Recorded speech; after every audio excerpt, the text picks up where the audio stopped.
要是被发现的话，我们俩小命可就都玩完了。牡丹花下死，做鬼也风流。龙小弟，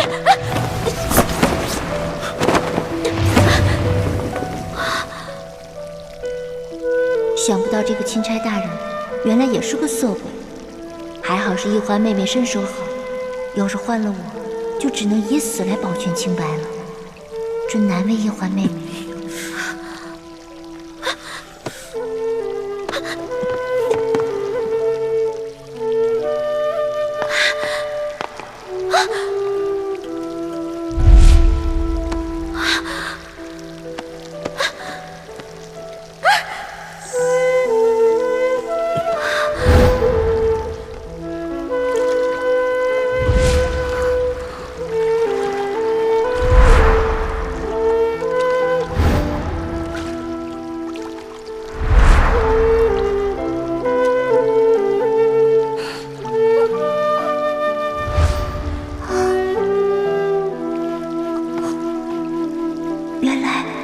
原来一环妹妹和这个钦差大人早有私情。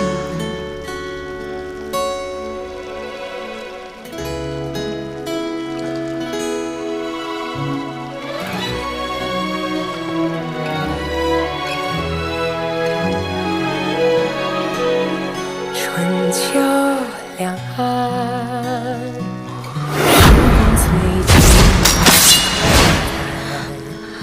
一生的愿，将心留于人世间，守我乾坤。这强效催情香药效十分了得，任凭你什么贞妇烈女都抵挡不住。你手上可有解药？没有。不过，裘贵好像说了一嘴，要破此香，最有效的方式是痛。痛？没错，痛。待他们药效发作了，你趁机潜进去，用重手法电他们几处最生痛的穴道。如此，他们应该可以清醒。好。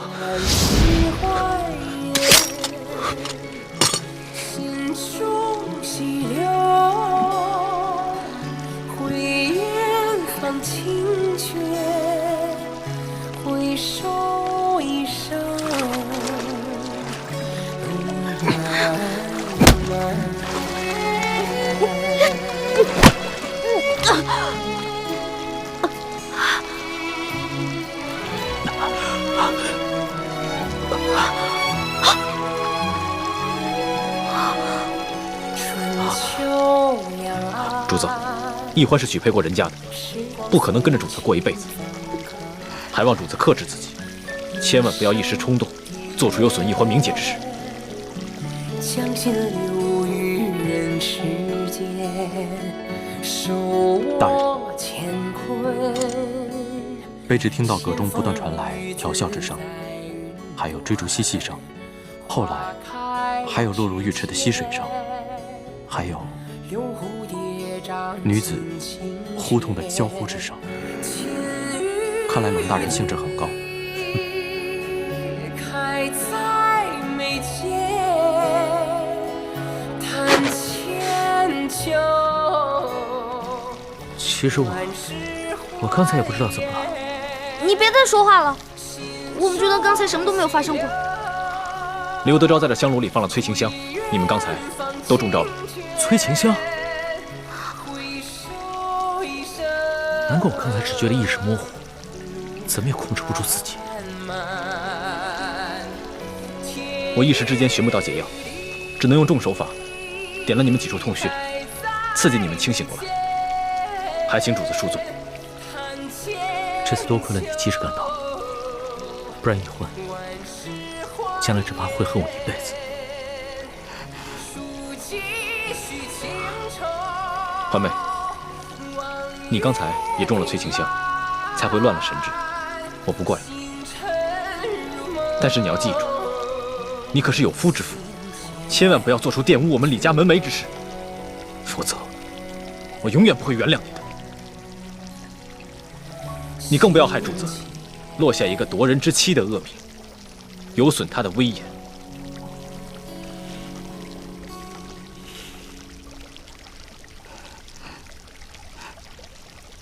不过，刘德昭安排了人在外面探听阁中的动静。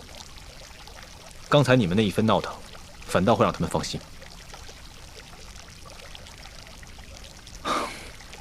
你们现在都已经清醒了，我也得赶紧离开了，免得被他们发现，坏了大事。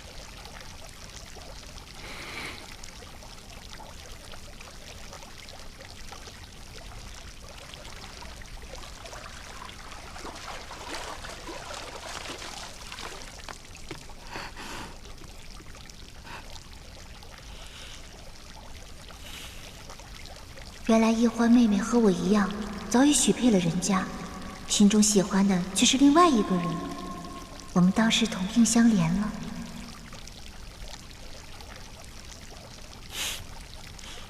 你现在的样子，哪里还像我的老大？你不说话，没人把你当哑巴。若是不说话的话，岂不更尴尬？其实，就算刚才发生了什么，也没事。大不了你先退婚，然后再嫁给我。呸呸呸！狗嘴里吐不出象牙。老大，龙嘴里自然吐不出象牙，只能吐出龙涎。我说的都是认真的，你不妨再考虑考虑。你要再胡说，我不理你了。好，那咱们说点正经的。李建清真的是你哥哥吗？他当然是我哥哥。你问这个干嘛？亲哥哥。亲哥哥，如假包换。可是他刚才看见我们在水里那样，他的神情反应很不对劲。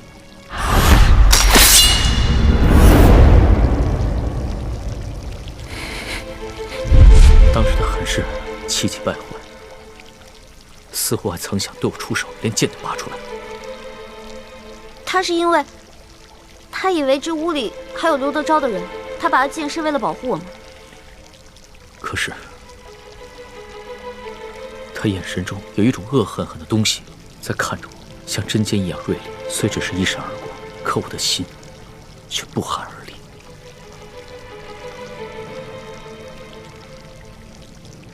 原来龙小弟，你也有这么胆小的时候啊？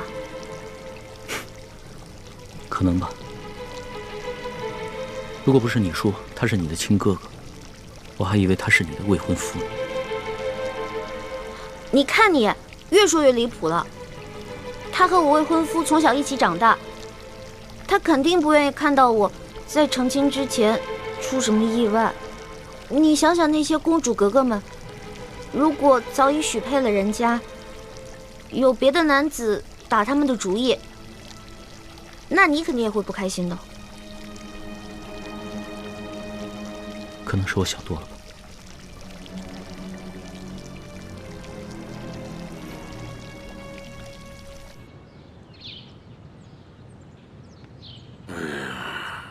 怎么还不出来呀？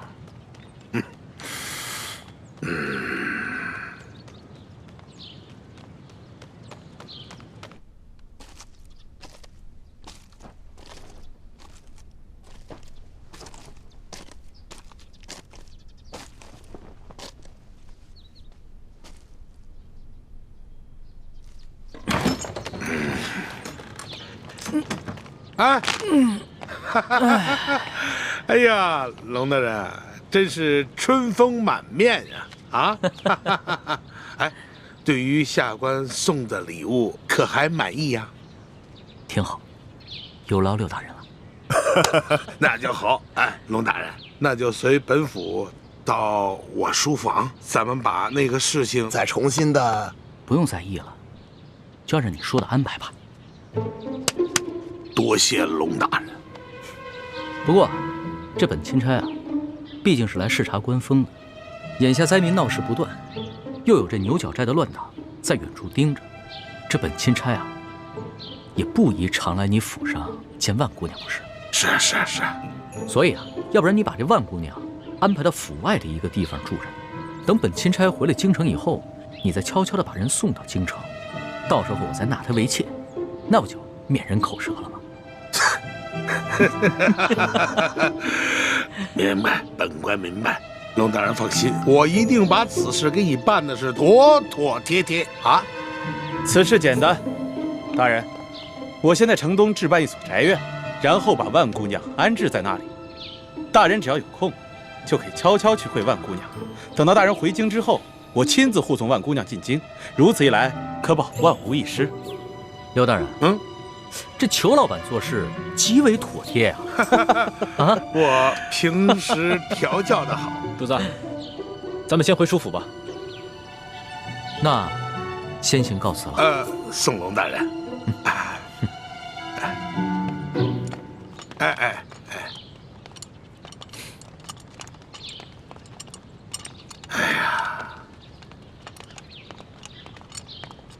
贵儿啊，看到了吗？原来此人的弱点是好色呀。亏了你那儿有一个美人万苏，否则这一关真的难过呀。事不宜迟，我先给他置办宅院，再送几个丫鬟给他。这件事儿就算是大功告成了。哎，然后让孟祥和把万苏姑娘赶紧送过去。不瞒你说呀，我是真没想到啊，这万苏姑娘如此厉害，就一晚上就把这个龙三这个假正经让他现了原形了。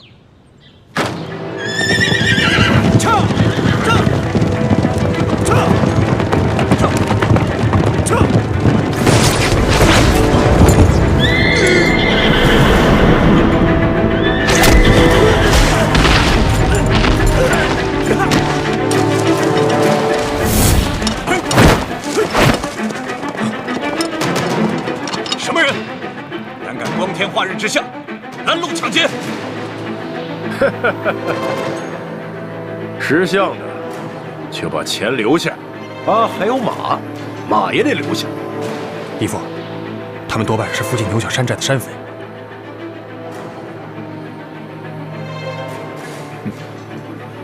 各位好汉，我们这随身携带的钱财物品可以留下来作为买路钱，不过因为我有要事在身，需要马匹赶路，可不可以把马留给我？还请高抬贵手。哼，讨价还价，好啊！你们今天要是不把马留下，老子让你们命都留下！哎，各位兄弟，有话好说吗？既然这样，那马就留给大家，钱财马匹都留给你们，放我一条生路。哼！怎么了？你不是说好了只要钱财吗？大三，给我出！拉住他们！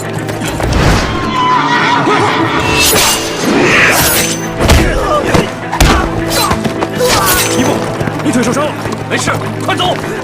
这，石将军，好两个，怎么办？赶快发出讯号，让前面的人拦住他们！走！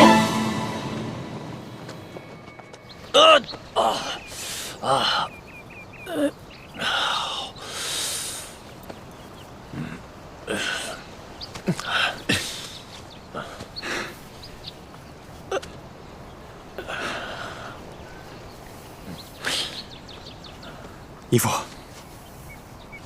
我看这帮黑衣人不像是普通的盗匪，目的也不是为了咱们的钱财和马匹，倒像是一批训练有素的杀手，处心积虑置我们于死地啊！是啊，他们好像很了解我们的行踪。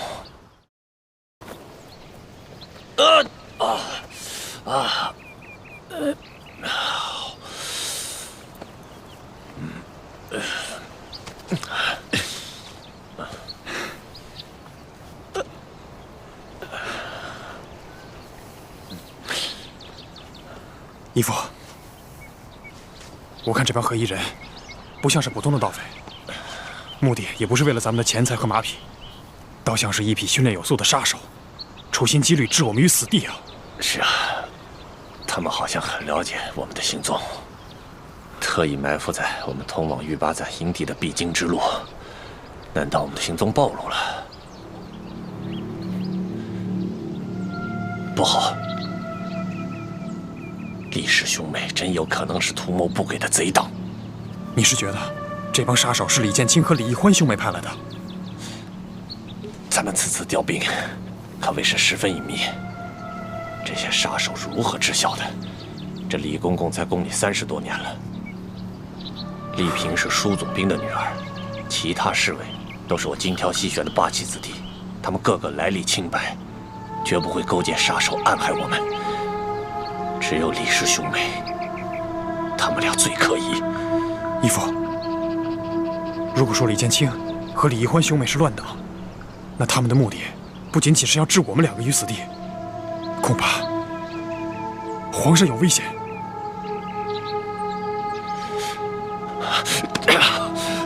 都怪我！我不该听皇上的，什么还要去调兵？我应该死谏皇上，让他赶快回京才对。现在也没有办法，那我们该继续调兵，还是回去见皇上？他们跑不了太远，快跟上！不好，我们快跑！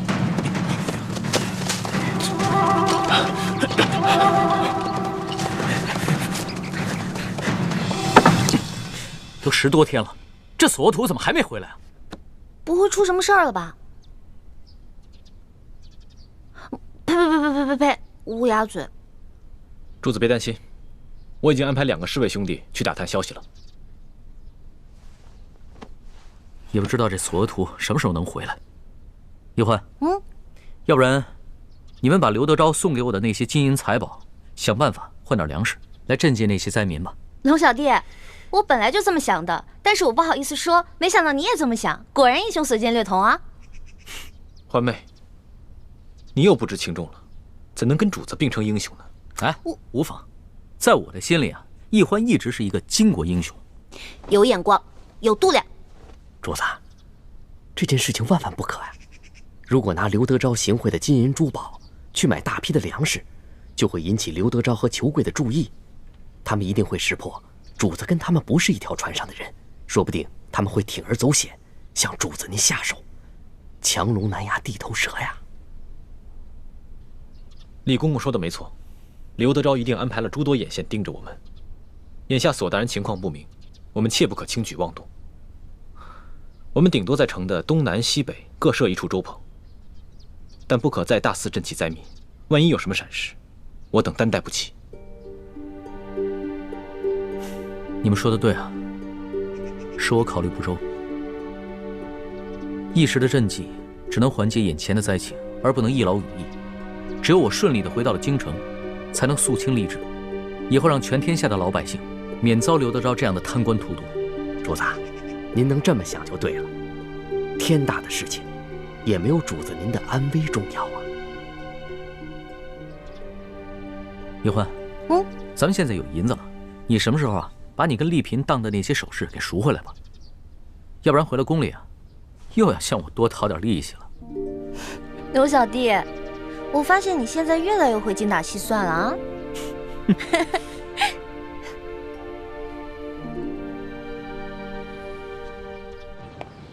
车官啊，这龙三那里现在有什么异常啊？没有，他就是在城里多设了几处粥棚，然后12个时辰不间断的施粥。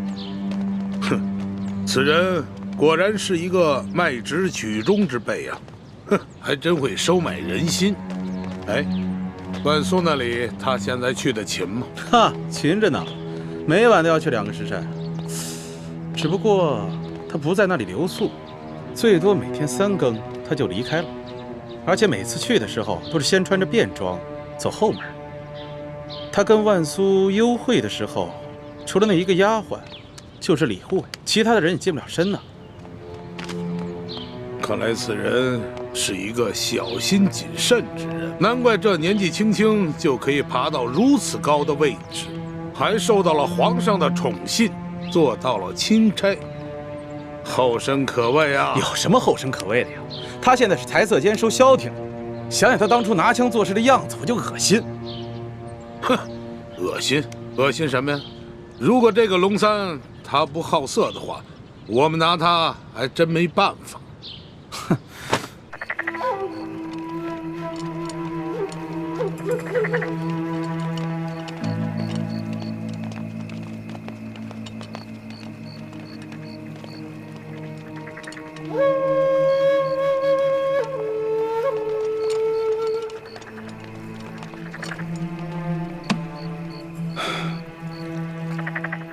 孟护卫，这个龙大人每次都是午夜来，3更离开吗？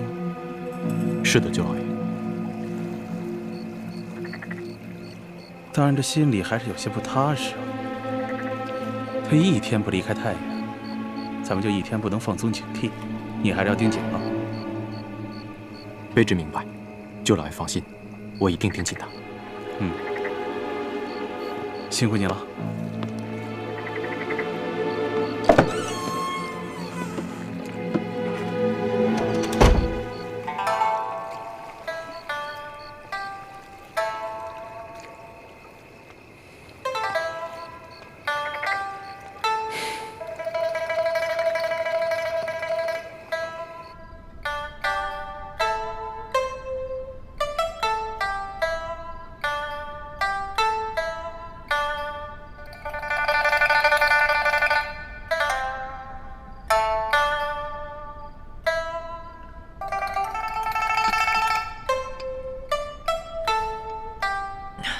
老大，那日在逍遥阁里面，我听到的琵琶声也是这万苏姑娘弹的，不是你吧？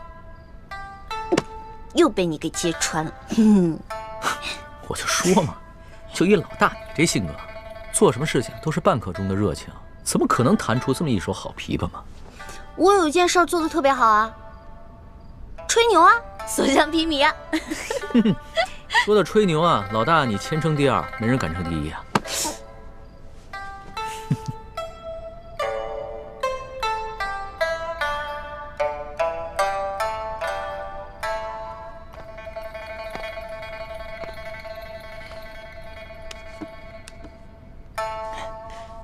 老大，我虽然吧没见过这个万苏姑娘的脸，但是吧，我就看她这个朦胧的身姿和她弹的这一手好琵琶，一想啊，她就是一个色艺双绝的女子。你说我每天晚上坐在外面喝茶，完了空担着一个风流好色的名头，我多亏啊！要不然这样吧，你呢，先回避一下，好让我真的一亲万苏姑娘的芳泽。不行啊。为什么？这万苏姑娘是刘德昭送给我的美人，我假戏真做怎么了？再说，我就算真的看上她了，我回头带她回京就好了。我说不行就是不行。你吃醋了？我没吃醋，我是在维护你龙小弟的形象。原来我在老大的心中还有形象呢。那当时在宫里是谁说的这个？哎呀，全世界最不值得女人爱的男人，啊！要不然这样吧，老大，你呢就承认你吃醋了。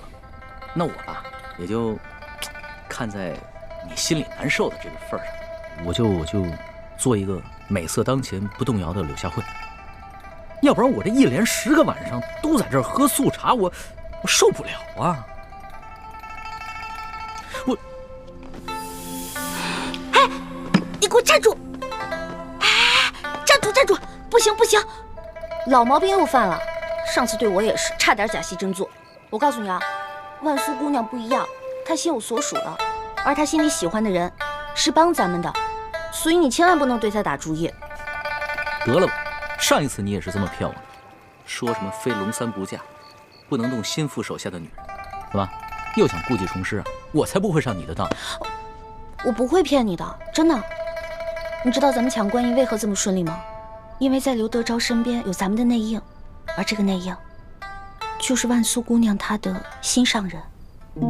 如果你真的对她起了什么色心的话，那你就是轻重不分、见色忘义的大坏蛋了。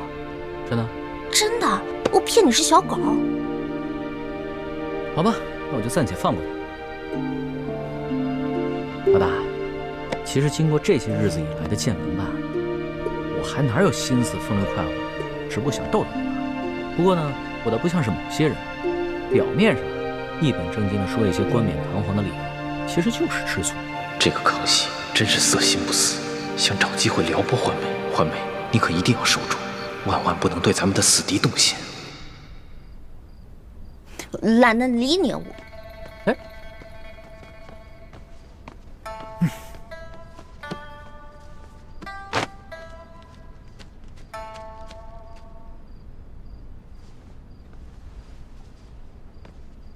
龙大人，时候不早了，小女子恭送大人。看看，人家万苏姑娘心里压根就没有你，催你走呢，别赖着了。好酸啊，好酸啊！好了，万苏姑娘，在下先告辞了。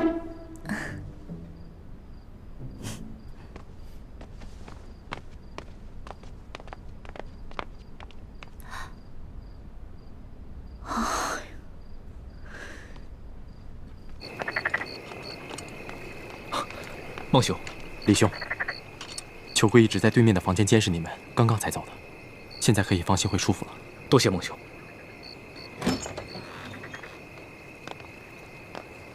钦差大人，这个就是孟祥和，我刚刚跟你说的万姑娘的心上人，也是一直帮咱们的好汉。怎么样，比你长得英武吧？你越是拿话呛我，就越说明你吃醋。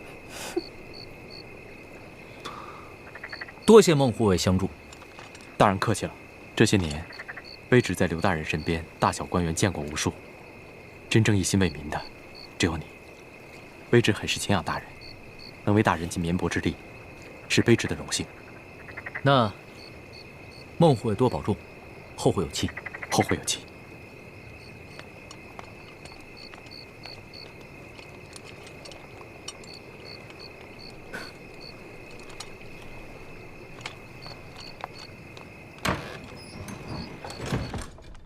婉妹，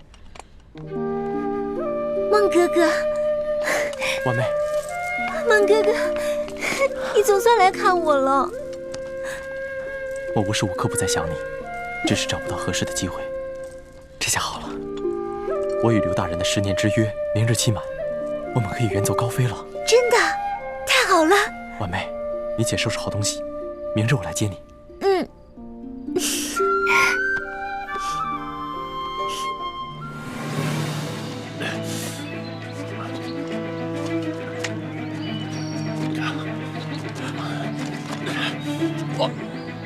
大三，让我先坐会儿，坚持不住了。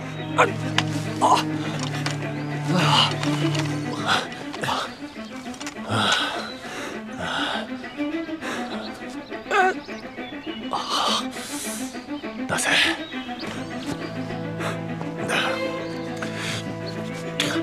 大三，拿好这个金牌，马上去找玉八赞，让他派救兵去救皇上。快去！不，我去了，你怎么办？纳赛，你要明白，我死了，和宫里还有皇后，我们赫舍李氏还有其他的兄弟子侄，只要皇上平安，我们赫舍李氏就还有希望。可如果皇上出了危险，就不光我们赫舍李氏完了。是我们整个大清都危险了！快走！不，走，快走！我不管，什么完蛋都可以，我不能没有衣服。走，我们走。傻孩子，走啊，走啊！傻小子，走。好吧，我们走，走，这儿，走。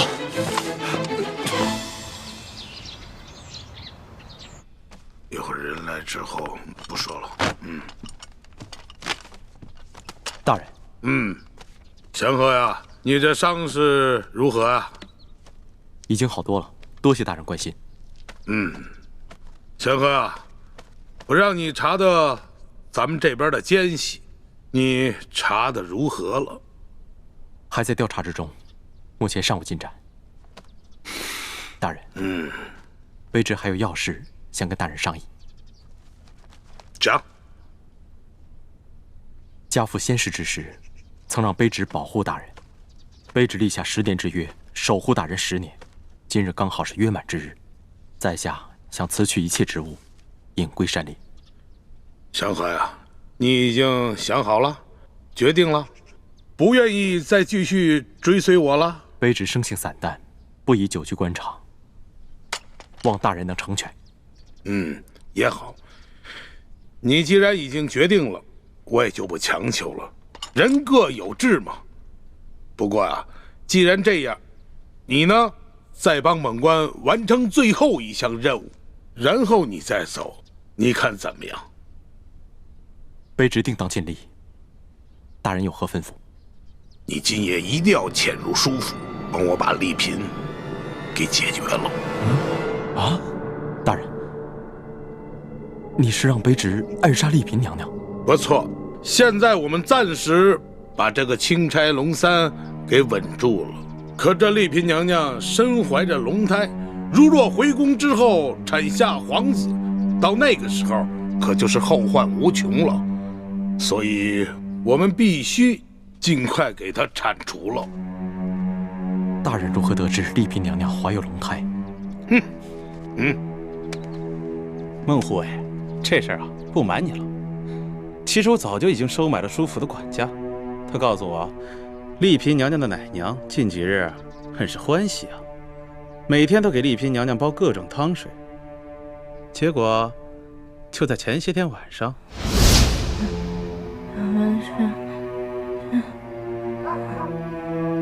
小姐，你再吃2盘，你现在都已经怀了龙胎了，你一定要保重身体。只不过是奶娘的一句梦话而已，大人何必当真？对，是一句梦语。不过这奶娘所煲的汤水之中放的，可全都是安胎的药物。对于这种事儿呢，我是宁可信其有，不可信其无啊。即便是这丽嫔娘娘她这次没怀龙种，那现在皇上这么宠幸于她，将来也有大把机会啊。到那个时候，那丽嫔娘娘能够放过咱们吗？所以说呀，必须尽早铲除。可是钦差大人带了许多大内高手在暗中保护丽嫔娘娘，况且卑职的伤至今还未痊愈。祥娥呀，这样啊，今夜呢，我先约这个钦差大人去喝花酒，先调走他一半的护卫，然后我再派一帮人马潜入到书府当中，引开剩余的一批护卫，这样你就可以放心大胆的下手了。大人，书剑之死已有诸多蛛丝马迹指向大人，这个时候如再杀了丽嫔娘娘，那钦差大人会更加怀疑您。他虽然是收了大人的贿赂，但难保他回京不会出卖您。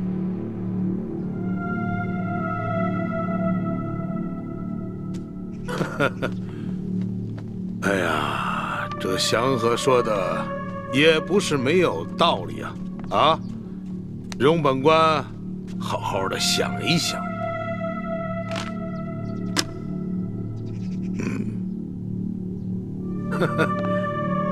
祥和呀，你这腰间这把刀，可是你爹留给你的。回大人，这把刀乃是卑职的传家之宝。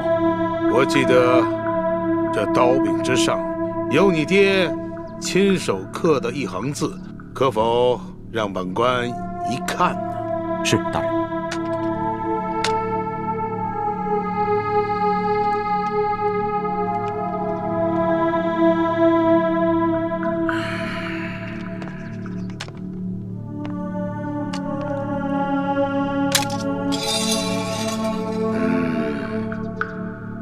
真是一把好刀！拿下！别挣扎了，孟护卫，没力气了吧？啊？知道今天早上你喝的汤药里我加了什么佐料吗？大人，你这是何意？孟祥和，亏我那么信任你，我实在是没有想到啊！你竟然跟这个龙三勾结在一起！大人，卑职不明白你在说什么。还在骗我什么？昨夜我已经查明了，就是这个钦差龙三劫走了我庄严之内的官银。大人，您说龙三大人，他是盗取官银之人，大人可有凭证？你要凭证，我就告诉你。书府管家说了，官银失窃的当晚，龙三和他的一干护卫根本就不在书府，而是天快亮的时候才回来，个个黑衣蒙面，行踪诡异。而那个龙三，天亮的时候乔装成一位老人出去，我画了画像让管家看，没想到，性爱的客商就是这个王八蛋乔装的。老子现在脸上的字到今日还没洗掉。孟祥和，你还不知道对不对？告诉你，昨天晚上我们给奶娘下了迷魂药，她可什么都说了。孟祥和，你快走开！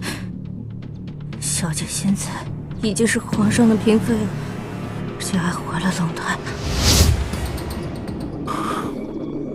祥和呀，你跟了我这么多年，我实在是想不通啊！你与那钦差龙三无亲无故，并不相识，你居然勾结他背叛于我！我知道，这么多年，我赏赐你的银两你都收下了，我赏赐你的丫头你却不收，这是为什么？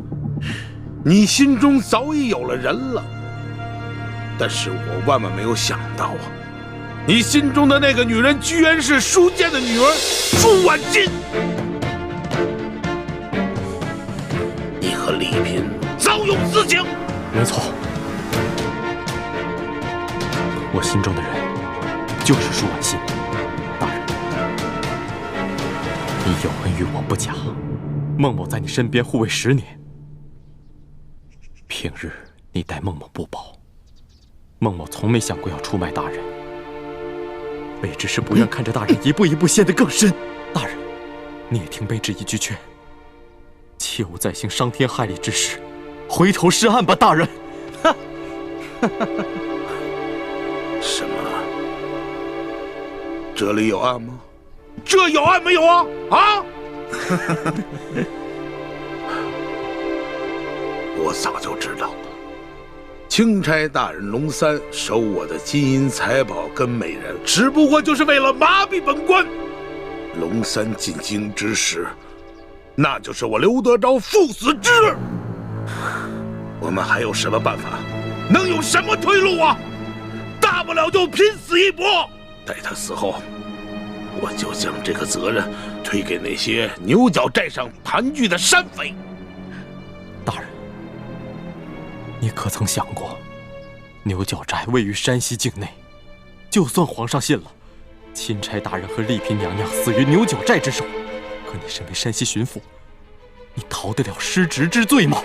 失职之罪，祥和呀，你给我听好了，经本府调查，钦差龙三勾结牛角寨上的前明余孽，他不但伪造圣旨，还勾结这些山贼打劫官府的库银，因分赃不均，起了内讧，自相残杀而亡。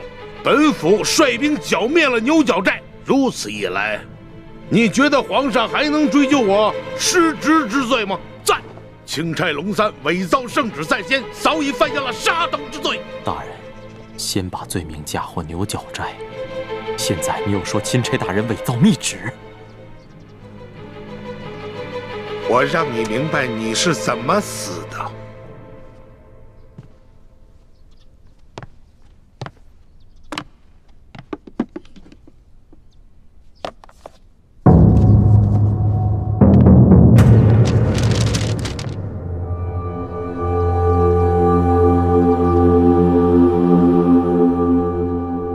看清楚了吗？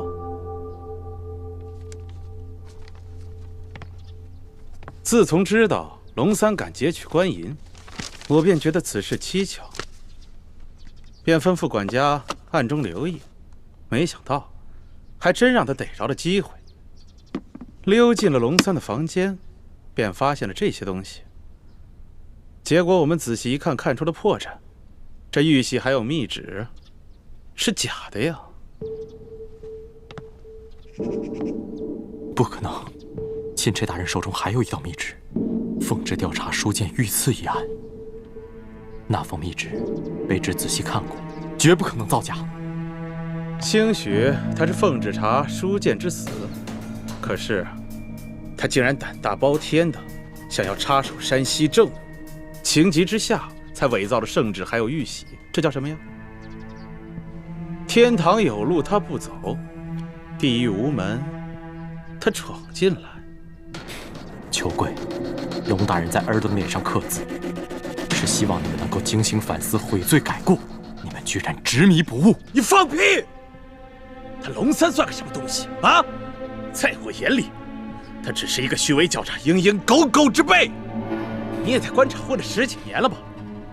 就这么点小伎俩，就把你给蒙蔽了。道不同不相为谋。龙大人不想与尔等同流合污，尔等居然痛下杀心。你们才是自寻死路！大人，天作孽犹可为，自作孽不可活呀！大人，大人！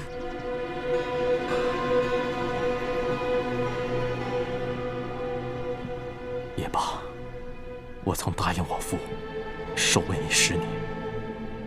如今10年之约已满，我也算不负信义。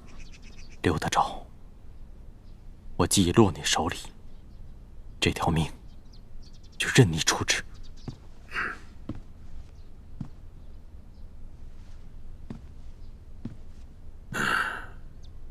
祥和，你跟了我10年，也守了我10年，救了我几次的性命，我刘德昭心中未曾不感激啊！可你居然为了一个女人呐！你把我刘德昭逼到了绝境，把我刘氏的全族逼上了死路啊！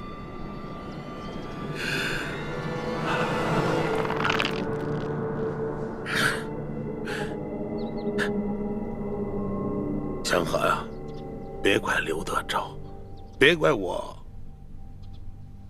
心狠手辣。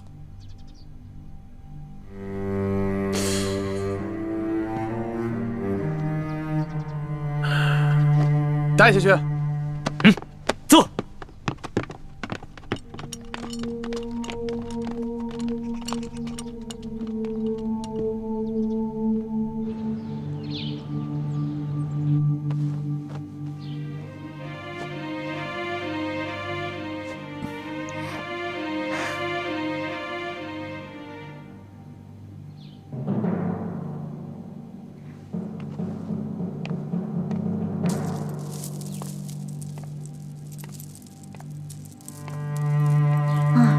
离天黑还有6个时辰，但愿不要再出什么意外才好。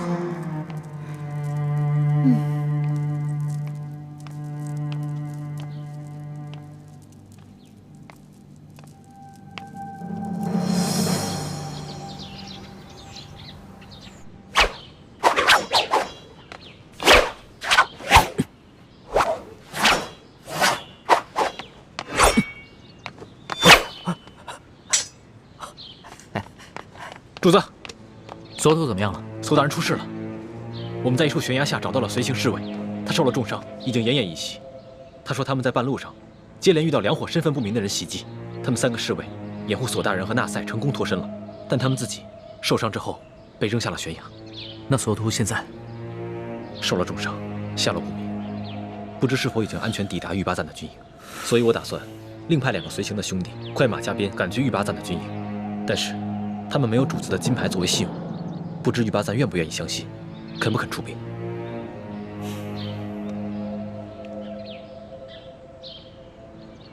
主子，不如这样吧，奴才亲自去一趟。玉巴赞认识奴才，如果奴才亲自去说明情况，他应该会相信。那就辛苦你再跑一趟。主子您这么说，真是折煞奴才了。奴才也不用带什么东西，这就轻装出发。我派2个侍卫跟公公一同前去。好。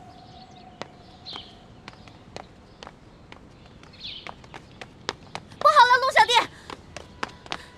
龙小弟，假玉玺跟假密旨不见了。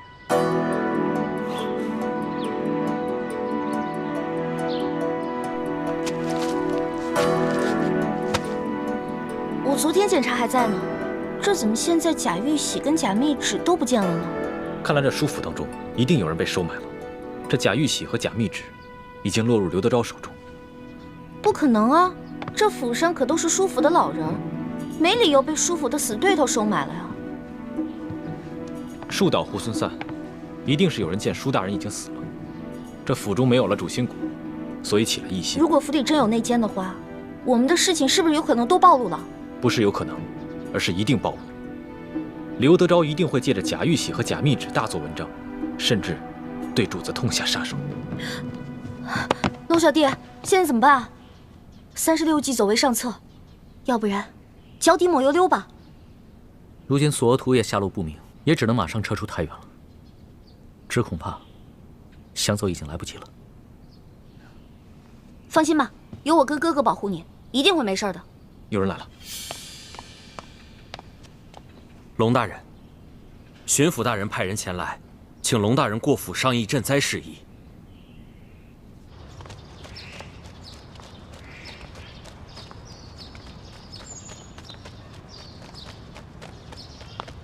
官儿啊，你能不能不在我眼前晃来晃去的啊？晃得我这头都晕了。你头晕，我心还烦呢。啊，姐夫，你看看我脸上这字儿啊，到今天都没掉下去。你说这姓龙的他多可恨呢！还有，这小子铁疙瘩一个，官场上这些规矩他懂吗？你还浪费这一桌子酒菜。要我说，人来之后直接拿下，严刑逼供之后再把他灭口得了。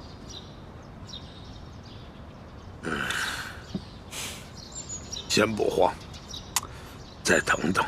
哎，再给这个龙三一次机会，就当是给咱们自己一个机会。官儿啊，说实话，这个龙三来咱们这这么久了，到了现在，他到底什么底细我都没有摸清楚，我心里着实的不踏实。还有，如果这龙三知道了，咱们拿出了他擅杀朝廷命官、私刻玉玺、假传圣旨的罪证，就此向咱们屈服了呢？就算龙三屈服了，丽嫔怎么办呢？他跟咱们那是杀父之仇啊！那丽嫔必须死。再说了，如果这个龙三真的肯向咱们屈服，很多事情他自然会替咱们遮掩的。否则的话，就送他们一块儿见阎王。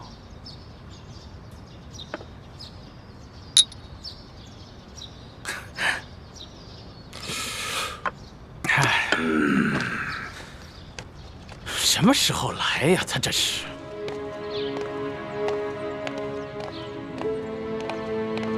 龙大人，请。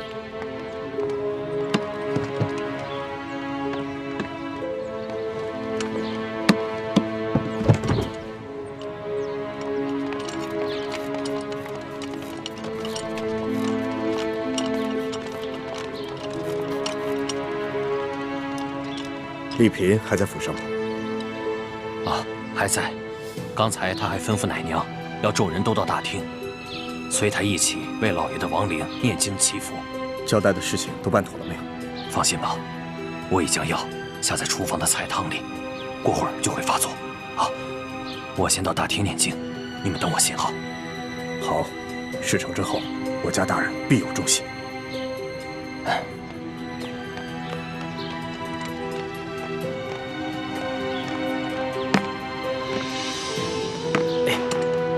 慢点。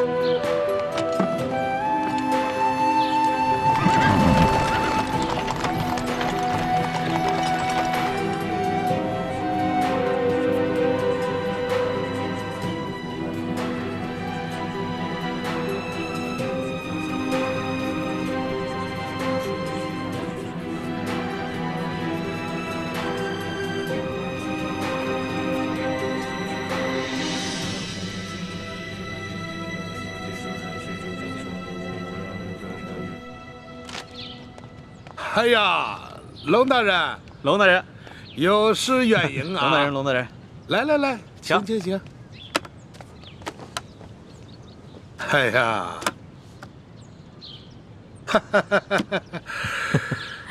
哎呀，此次请龙大人过府，没有别的意思，就是有2件东西，想请龙大人亲自过目。啊。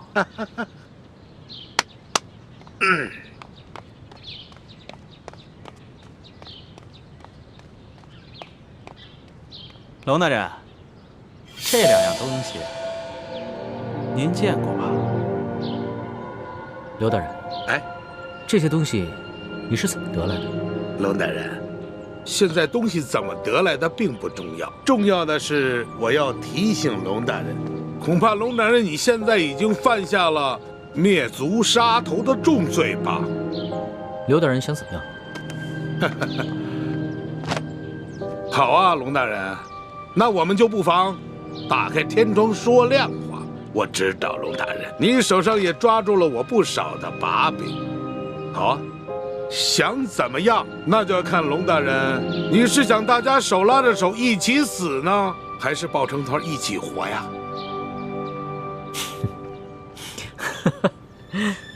廖大人，好死不如赖活着。龙某自然是想与诸位一起活了。爽快，爽快！我就说嘛，龙大人是一个聪明之人。是啊，有道是识时务者为俊杰呀。从此以后，我们就是一条船上的人了。太好了，龙大人，来，咱们终于是达成这攻守同盟了。来，为了这攻守同盟，为了这一天，来，咱们满饮此杯。来，来，来。来，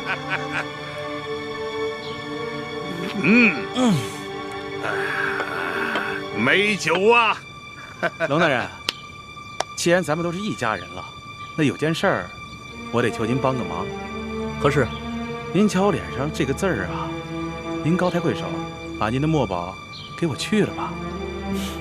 乔老板啊，您脸上这个墨汁儿啊，是我家那个侍女特意调制的。这没有1个月以上，很难洗净。龙某也真是没有办法。乔老板，要不然您多等几日。行，不着急，不着急啊。抱歉，抱歉啊，龙大人，您太客气了。来，自家人不说两家话。来啊，来。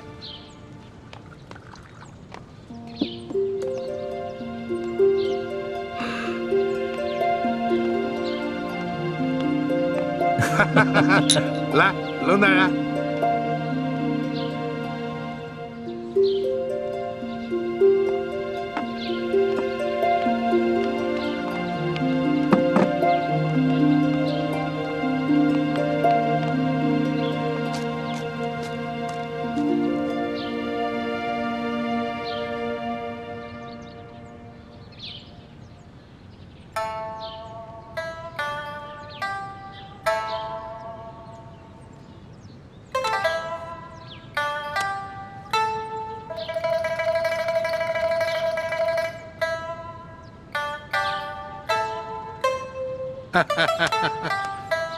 哎呀，龙大人呐，真是一个薄情的人儿啊！面对着这万姑娘色艺双绝，居然是毫不动心呐！刘大人，哎，龙某也不是个不怜香惜玉之人，是，只是那个时候与刘大人尚未交心，背地里啊，就害怕刘大人参我一本，所以只好辜负了美人了。哎，现在好了，以后咱们都是一家人了，你大可以放心的，以后与这万姑娘那是双宿双飞呀！啊，俗话说得好，人不风流枉少年呀。多谢刘大人玉成啊。哪里哪里。龙大人，既然咱们都是一家人了，那有件事儿，希望你多多帮忙啊。何事啊？我们收到消息，听说这丽嫔怀了龙胎了。正是。可是我们又收到消息，这丽嫔因为父亲亡故悲伤过度，在舒府小产了，结果不幸大出血，轰逝了。刘大人，这什么意思呀？我刚出府的时候，这丽嫔娘娘还好好的。龙大人啊，俗话说得好，天有不测风云，人有旦夕祸福啊。龙大人，你是一个聪明之人，这向皇上禀报丽嫔娘娘薨逝的消息，这折子还是由你拟一下吧，就算是你我联名吧。快，阁下，快点！